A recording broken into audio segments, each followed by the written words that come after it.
Hi everybody, it's your girl Selena coming at you with another YouTube video, and today's topic will be on starting your healing journey. These are just three main things that I want to hit on the head if you are a person who is in the space where they want to really get deep and get into their traumas and whatever it is that they need healing from. Number one is strengthening your relationship with God because it's just necessary. Your spirit is the strongest thing you have next to your mind. Number two is being honest with yourself. What are the roots of your issues? Is it childhood trauma, adolescent trauma? And just being honest with yourself and looking in the mirror and looking at that shadow and just confronting it head on. And number three is execution consistently over time to create new thoughts and behavioral patterns for yourself. So I'm basically going to be getting into these topics a little bit just to give my advice on, this is what I did to help heal myself to get to this point. And I really hope this can help a lot of people.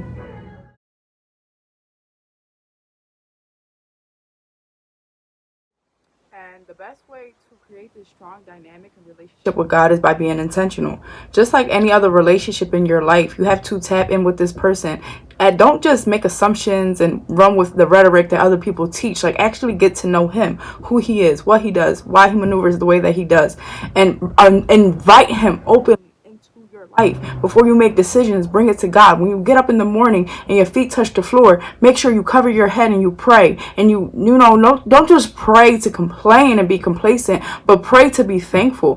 Pray for the tools that you need and being open with him about what it is that you need in life right now, and what are the things that you actually need: the discernment, the understanding, the respect, the discipline, the focus, the honor, the integrity, whatever it is that you need to build in order to create what you're asking for. So if you really want a relationship with God, you have to seek him. You have to get to know him. You know what I'm saying? Don't just be complacent and pray when life is going bad. Like, no, like, make this an active, valuable member of your inner circle, because he is your entire inner circle. Like, he is supposed to be the number one, the head.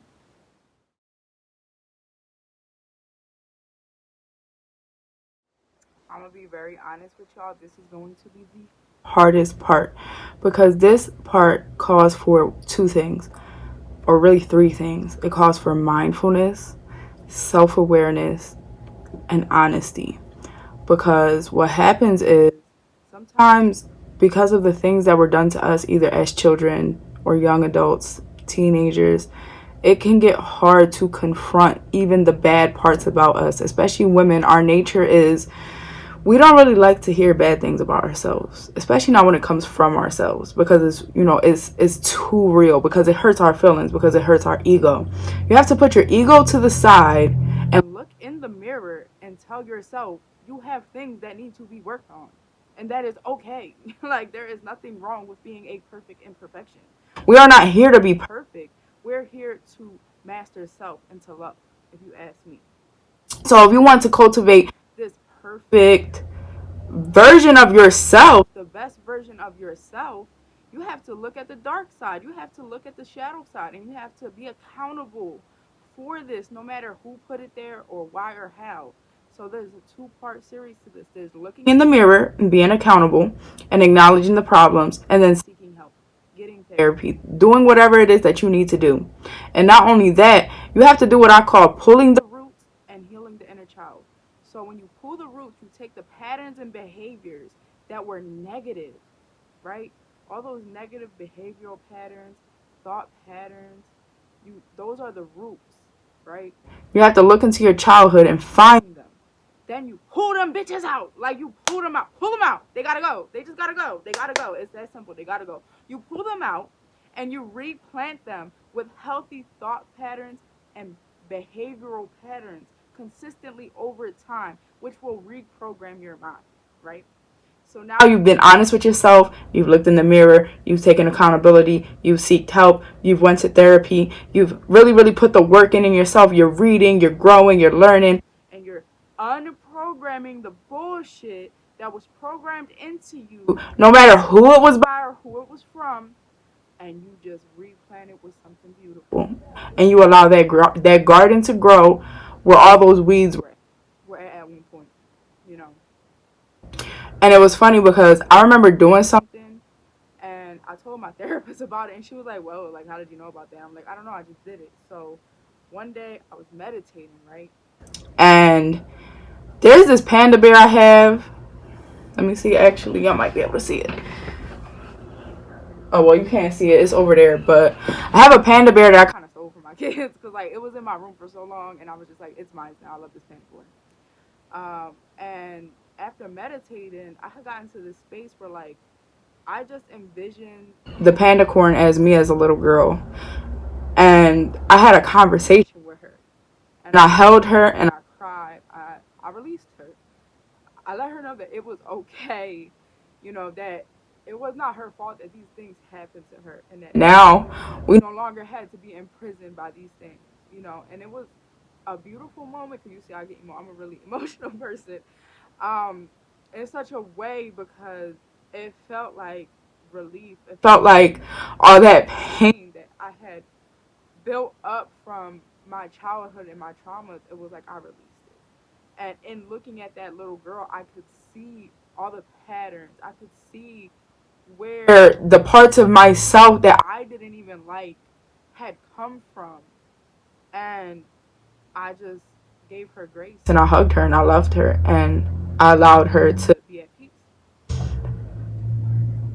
And I don't get emotional for a bad reason. I get emotional because it was so beautiful. It was a beautiful moment in my journey. And I got to that point by getting really close to God, having my husband to support me, being consistent with doing the work. And my meditation was a really good tool also. Like, getting into meditation is a great tool to help you cultivate positive energy and to work on yourself. So yeah, just get to those roots. Look at your childhood and ask yourself, what is it that cut me real deep? What is it that hurt real bad? Why? How did I feel? Feel it. Sit in it. Sit in it and understand it, and then let it go. Because the reality is, nobody is accountable for you. The world is not going to feel sorry for you. People are not going to feel sorry for you.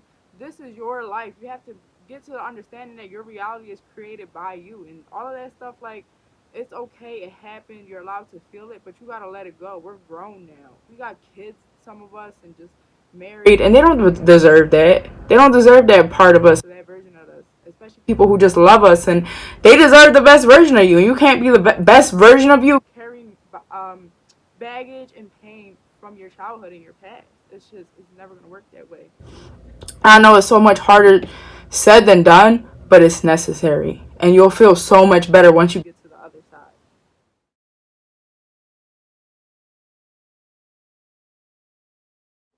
And lastly, we have consistency. It's one thing to be able to execute, it's another thing to be able to execute consistently. So, the reality is that people can start anything, but over time, in order to reprogram yourself with healthier thought and behavioral patterns, you have to be consistent. It's a mindset shift. It's a decision to be positive 99% of the time. Fuck your excuses. Excuses are like assholes. Everybody has one, quite frankly. This is just reality. You have to put your excuses to the side, because when you really want something, there is no excuses. There are no excuses. You get up and you do the work. I don't care how you feel. I don't care what your consequences or your situation at the time is. I don't care about none of that. All that is, you grown. You got these goals. You want that body.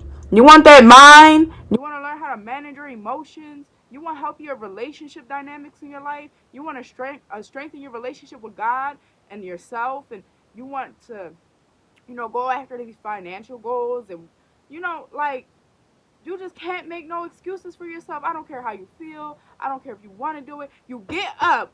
And if you are healthy, you look at that as grace. And you look at that as an opportunity every day. You might not do it to full capacity. You might have days where you're not executing as well as others. And that is okay, because burnout is real. But at the end of the day, you get up every day. You do the main components of what needs to be done, and you make no excuses for yourself, and you are accountable to show up every single day.